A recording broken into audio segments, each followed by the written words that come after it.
تو بالکل اسی طرح لوط علیہ السلام کی قوم سے پہلے ہزاروں سال تک لڑکوں سے بدفعلی کا کوئی تصور تھا ہی نہیں. لوگ جانتے ہی نہیں تھے یہ بھی کوئی چیز ہے.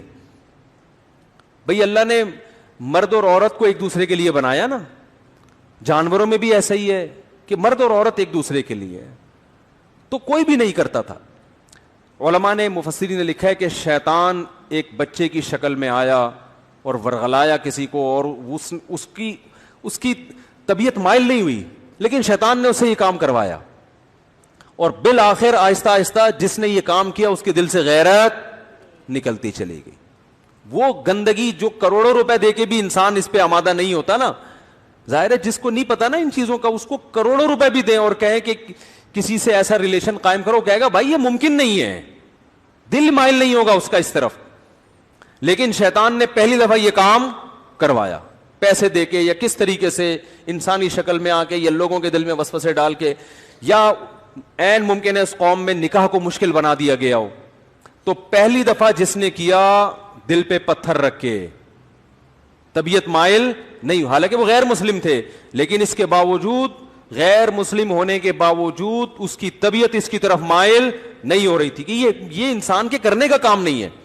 لیکن جس کے ساتھ کیا, جس نے کیا, آہستہ آہستہ توبہ چونکہ کی نہیں, تو وہ اس غیرت کے خلاف کام کو, بے شرمی کے کام کے عادی ہو گئے.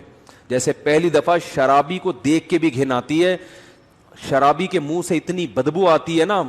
مجھے تو اللہ کا شکر ہے تو شرابی ہمارے معاشرے میں نظر نہیں آتے اتنے, لیکن کبھی کوئی بھولا بھٹکا نظر آ جائے تو ہم تو کافی لمبی دور سے نکل جاتے ہیں, ہمیں پتہ ہے بدبو آ رہی ہوگی, گھن آتی ہے اس سے.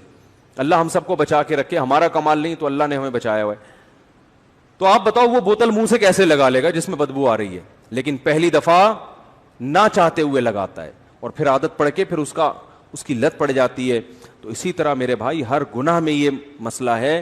تو جب یہ گرل فرینڈ بوائے فرینڈ کا سسٹم ہندوؤں میں آیا, عیسائیوں میں آیا, یہ ایسے ہی نہیں آ گیا پہلی دفعہ کسی نے غیرت کی قربانی دی ہے, اور آہستہ آہستہ معاشرے میں پھر ڈیبیٹ ہوئی, اس کو پھیلایا گیا, ہوتے ہوتے سب اسی کلچر کے. پھر میرڈ لائف اور بغیر شادی کے لائف میں کوئی فرق نہیں, بلکہ شادی شدہ لائف کو لوگ بیوقوف سمجھنا شروع کر دی. اب گدھے گھوڑے ہوتے ہیں نا, گدھے گھوڑوں کا یہی ہے, تھوڑی دیر کا ایک ان کا ریلیشن ہوتا ہے, اس کے بعد وہ الگ, خواہش پوری ہوئی چھوڑ دیا اس کو, کچھ تھوڑا سے زیادہ ایگریمنٹ ہو جاتا ہے, کسی کا 6 مہینے کا, کسی کا سال کا, لیکن یہ کوئی لیگل تو نہیں ہے نا, لیگل تو نہیں ہے نا. بوائے فرینڈ باپ تو نہیں ہوتا نا, باپ تو وہی ہوتا ہے جس کی بیوی ہو اور اس سے اولاد پیدا ہوئی ہو. وہ الگ بات ہے, انہوں نے بوائے فرینڈ کو بھی باپ قرار دے دیا ہے, تو قرار دینے کو تو کچھ بھی گورنمنٹ کی طرف سے پابندی نہیں ہے, لیکن سوال پیدا ہوتا ہے پھر اس میں اور لیگل باپ میں فرق کیا ہے.